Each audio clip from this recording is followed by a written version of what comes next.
பரமபதத்தை தென்னிப்பிரம் கருணையை திருச்சிற்றம்பலம் தில்லாள பொன்னம்பல ಗುರುವೇ ಶರಣಂ ಶರಣಂ ಶರಣಂ. ಶ್ರೀ ರಾಜಗುರುಗಳಿಗೆ ನನ್ನ ಪ್ರಣಾಮಗಳನ್ನು ಸಲ್ಲಿಸುತ್ತಾ, ನಾನು ಗುರುಮನೆಗೆ ಬರೋದಕ್ಕೆ ಪ್ರಾರಂಭ ಆದಾಗಿಂದ ನನಗೆ ತುಂಬ ಅನುಭವಗಳಾಗಿದೆ. ಆ ಅನುಭವಗಳನ್ನ ಎಲ್ಲರ ಮುಂದೆ ಹಂಚ್ಕೊಳ್ಳೋದಕ್ಕೆ ನಾನು ತುಂಬ ಇಚ್ಛೆ ಪಡ್ತೀನಿ. ಅದು ಗುರುಗಳ ಸಾನ್ನಿಧ್ಯದಲ್ಲಿ. ಈ ಅವಕಾಶ ಯಾವಾಗಲೂ ಸಿಕ್ಕಿರಲಿಲ್ಲ.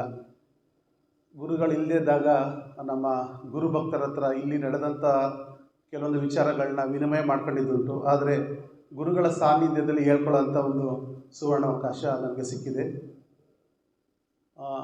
ನಾವು ನಮ್ಮ ಜೀವನಕ್ಕೆ ಎಲ್ಲರಿಗೂ ಲೌಕಿಕ ಪ್ರಪಂಚದಲ್ಲಿರುವ ಪ್ರತಿಯೊಂದು ಮನುಷ್ಯನಿಗೂ ಒಂದು ಅಂತರಾತ್ಮದ ಗುರು ಅನ್ನೋರು ಇರಬೇಕು. ಯಾಕೆಂದರೆ ನಾವು ನಮ್ಮ ಜನನವಾದಾಗ ನಮ್ಮ ಪೋಷಕರು, ತಂದೆ ತಾಯಿಗಳು ಗುರುಗಳಾಗಿರ್ತಾರೆ. ನಮಗೆ ಪಾಠ ಕಲಿಸಿದಂತಹ ಶಿಕ್ಷಕರು ಗುರುಗಳಾಗಿರ್ತಾರೆ. ಆದರೆ ನಮ್ಮ ಜೀವನ ತುಂಬ ಚೆನ್ನಾಗಿ ನಡಿಬೇಕು ಅಂದರೆ ಒಂದು ಅಂತರಾತ್ಮದ ಗುರುಗಳು ಇರಲೇಬೇಕು.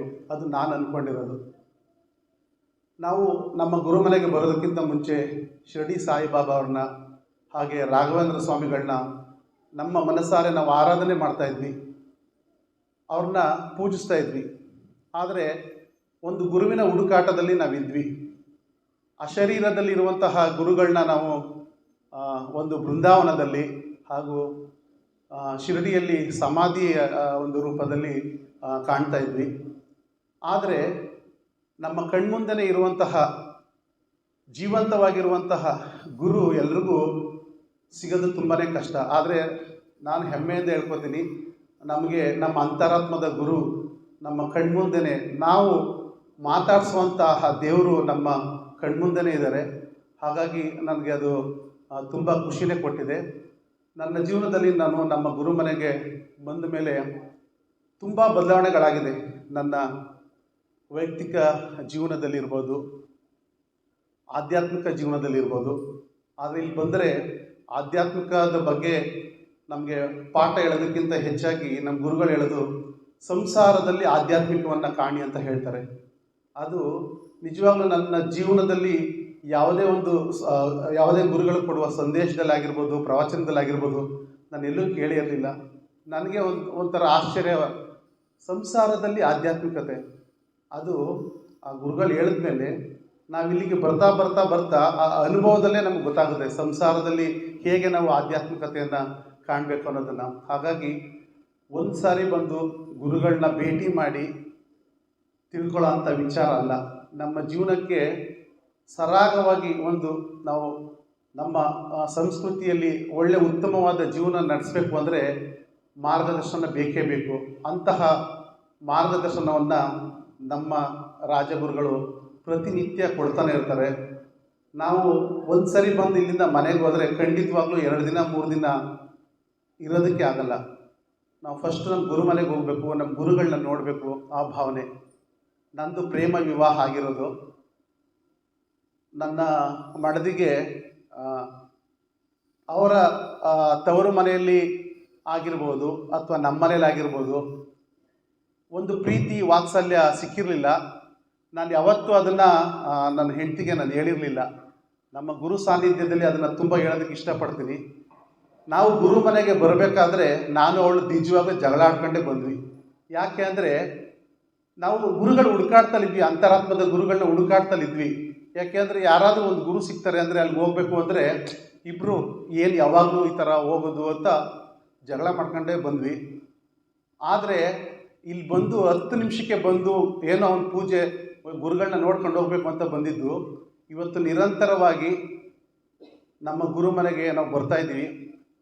ಆ ಅನುಭವನ ನನ್ನ ಹೆಂಡತಿಗೂ ಹೇಳ್ಕೊಂಡಿರಲಿಲ್ಲ. ನಮ್ಮ ಗುರುಗಳ ಸಾನ್ನಿಧ್ಯದಲ್ಲಿ ನಮ್ಮ ಗುರುಮನೆಯ ಕುಟುಂಬದ ಮುಂದೆ ಹೇಳ್ಕೊಳ್ಳೋದಕ್ಕೆ ನನಗೆ ತುಂಬ ಖುಷಿ ಆಗ್ತಾ ಇದೆ. ಯಾಕೆ ಅಂದರೆ ಅವರ ತವರು ಮನೆಯಲ್ಲಿ ಸಿಗದೇ ಇರೋಂತಹ ಪ್ರೀತಿ ನಮ್ಮ ಮನೆಯಲ್ಲಿ, ಅಂದರೆ ಗಂಡನ ಮನೆಯಲ್ಲಿ ನಮ್ಮ ಪೋಷಕರ ಹತ್ರ ಸಿಗದೇ ಇರೋಂತಹ ಒಂದು ಪ್ರೀತಿ ವಾತ್ಸಲ್ಯ ನಮ್ಮ ಗುರು ಮನೆಯಲ್ಲಿ ಸಿಕ್ತು.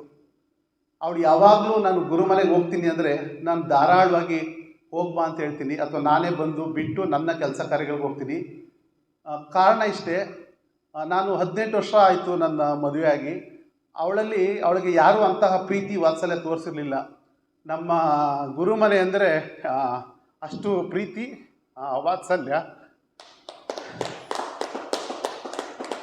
ಹಾಗಾಗಿ ಈಗ ನಮ್ಮ ಕುಟುಂಬದಲ್ಲಿ ನನಗಾಗಿರ್ಬೋದು, ನನ್ನ ಹೆಂಡತಿಗಾಗಿರ್ಬೋದು, ನನ್ನ ಮಗಳಿಗಾಗಿರ್ಬೋದು ಒಂದು ಉತ್ತಮವಾದ ಮಾರ್ಗದರ್ಶನ. ನಾವು ಲೌಕಿಕ ಪ್ರಪಂಚದಲ್ಲಿ ಜೀವನ ಹೇಗೆ ಮಾಡಬೇಕು ಅನ್ನೋದನ್ನು ನಮ್ಮ ಗುರುಮನೆಯಲ್ಲಿ ಗುರುಗಳ ಆಶೀರ್ವಾದದಿಂದ ತುಂಬ ಖುಷಿಯಾಗಿದ್ದೀವಿ, ತುಂಬ ಚೆನ್ನಾಗಿದ್ದೀವಿ. ಈ ಪ್ರಪಂಚದಲ್ಲಿ ಎಲ್ಲರೂ ಖುಷಿ ಪಡೋದಕ್ಕೆ ದುಡ್ಡು ಬೇಕು ಅಂತ ಕೇಳ್ತಾರೆ, ಆಸ್ತಿ ಬೇಕು ಅಂತ ಕೇಳ್ತಾರೆ. ಆದರೆ ಒಬ್ಬ ಮನುಷ್ಯ ಖುಷಿಯಾಗಿರಬೇಕು ಅಂದರೆ ಒಂದು ಒಳ್ಳೆಯ ಗುರು ಬೇಕು ಅಂತ ನಾನು ಭಾವಿಸಿದ್ದೀನಿ. ನಮ್ಮ ಗುರುಗಳು ಎಷ್ಟು ಚೆನ್ನಾಗಿ ನಮ್ಮನ್ನು ಪ್ರೀತಿಯಿಂದ, ವಿಶ್ವಾಸದಿಂದ, ಆತ್ಮೀಯತೆಯಿಂದ ನೋಡ್ತಾರೆ ಅಂದರೆ ನಿಜವಾಗ್ಲೂ ನಮ್ಮ ತಂದೆ ತಾಯಿಗಿಂತನೂ ಒಂದು ಕೈ ಮೇಲು ಅಂತಲೇ ಹೇಳ್ಬೋದು. ಕೈ ತುತ್ತು ಕೊಡ್ತಾರೆ ನಮ್ಮ ಗುರುಗಳು, ಪ್ರೀತಿಯಿಂದ ಊಟ ಮಾಡಿಸ್ತಾರೆ. ಯಾವಾಗಲೂ ಹೇಳ್ತಾರೆ, ನಾವು ಇಲ್ಲಿಗೆ ಬಂದು ಎಷ್ಟು ಕಲ್ತಿದ್ದೀವಿ ಅಂದರೆ ನೋಡಿ, ನೀವು ಯಾರಿಗೆ ಒಂದು ಚಿನ್ನ ಕೊಟ್ಟರು ನೀವು ಅವ್ರಿಗೆ ಖುಷಿ ಪಡಿಸೋದಕ್ಕಾಗಲ್ಲ, ದುಡ್ಡು ಕೊಟ್ಟರು ಖುಷಿ ಪಡಿಸೋದಕ್ಕಾಗಲ್ಲ. ಹಸಿದವನಿಗೆ ನೀವು ಊಟ ಹಾಕಿ, ಪ್ರಸಾದ ಕೊಡಿ. ನಮ್ಮ ಗುರುದೇವ್ರು ಹೇಳಿದ್ದಾರೆ. ಅದನ್ನು ನಾವು ಗುರುಗಳನ್ನ ಮನಸಾರ ನೆನೆಸಿ ನಾವು ಯಾವುದೇ ಹಬ್ಬಗಳಿರ್ಬೋದು, ಹರಿದಿನ ಇರ್ಬೋದು, ನಮ್ಮ ಗುರುಗಳು ಹೇಳಿರೋ ಹಾಗೆ ನಮ್ಮ ಕೈಲಾದಂತಹ ಒಂದು ಅನ್ನದಾನವನ್ನು ಹೊರಗಡೆ ಅದು ಹೇಳ್ಕೋಬೇಕು ಅಂತ ಏನಿಲ್ಲ, ಅದು ಪ್ರಚಾರ ಏನಿಲ್ಲ. ಆದರೆ ನಮ್ಮ ಗುರುಗಳು ನಮಗೆ ಕೊಟ್ಟಿರೋ ಒಂದು ಮಾರ್ಗದರ್ಶನ, ಅವ್ರು ಕೊಟ್ಟಿರೋ ಒಂದು ಆಶೀರ್ವಾದ, ಅದರಿಂದ ಇದು ನಡೀತಾ ಇದೆ. ಇದು ನಿರಂತರವಾಗಿ ನಮ್ಮ ಉಸಿರಿರೋ ತನಕನೂ ನಾವು, ನಮ್ಮ ಕುಟುಂಬ, ನಮ್ಮ ಗುರುಮನೆಗೆ ಚಿರಋಣಿಯಾಗಿರ್ತೀವಿ. ಇನ್ನೂ ತುಂಬ ಬೇಕಾದಷ್ಟು ಅನುಭವಗಳು ನನಗಾಗಿದೆ. ಆದರೆ ನನಗೆ ಕೊಟ್ಟಂಥ ಅವಕಾಶದಲ್ಲಿ ನಾನು ಗುರುಗಳ ಮುಂದೆ ನನಗಾಗಿರೋ ಅನುಭವಗಳನ್ನ ಹೇಳ್ಕೊಳ್ಳೋದಕ್ಕೆ ನನಗೆ ತುಂಬ ಖುಷಿ ಆಗ್ತಾಯಿದೆ. ತಿರುಚಿಟ್ರಂಬಲಂ, ಗುರುವೇ ಶರಣಂ. ರಾಜಗುರು ಮಹಾರಾಜ್ ಕಿ, ರಾಜಗುರು ಮಹಾರಾಜ್ ಕಿ, ರಾಜಗುರು ಮಹಾರಾಜ್ ಕಿ, ಗುರುವೇ ಶರಣಂ.